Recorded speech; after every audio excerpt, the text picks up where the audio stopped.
Archaeologists from the Universitat Autònoma de Barcelona, in conjunction with the Polish Center of Mediterranean Archaeology of the University of Warsaw, have been excavating the Roman site of Sikait in the eastern desert of Egypt.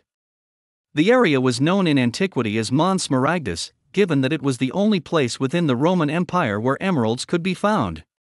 The study suggests that the mines remained active under the control of the Blemmyes nomadic tribes as early as the 4th century AD and focuses on how emeralds were extracted and commercialized in antiquity, in addition to the documented funerary rites, the social organization of the inhabitants and workers, the typology of the mines as well as details on extraction methods. The excavations correspond to the late Roman period from the 4th to the 6th centuries AD, and reveals that some of the buildings were occupied or even built by the Blemmyes tribes living in the area at the end of the 4th century AD. The work conducted at the main temple of Sikait has allowed archaeologists to document 2 perfectly preserved ritual sanctuaries, one of which contained the last votive offerings to have been made intact between the 4th and 5th centuries AD. Researchers also excavated a building complex known as the tripartite building, which was probably used both as a residence and as a warehouse for the emeralds extracted from the mines.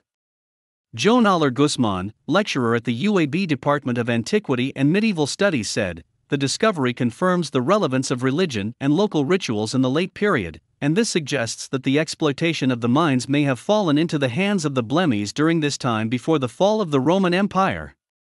For the first time, archaeologists were able to conduct a detailed topographic study of 2 primary mining sites, one of them consisting of hundreds of galleries and with a depth of more than 40 meters.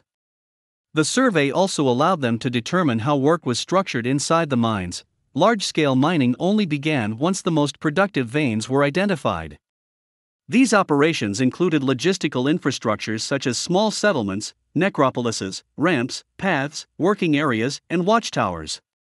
A demonstration of the complexity and intensity of the processes needed to extract beryl, the mineral from which emeralds are obtained.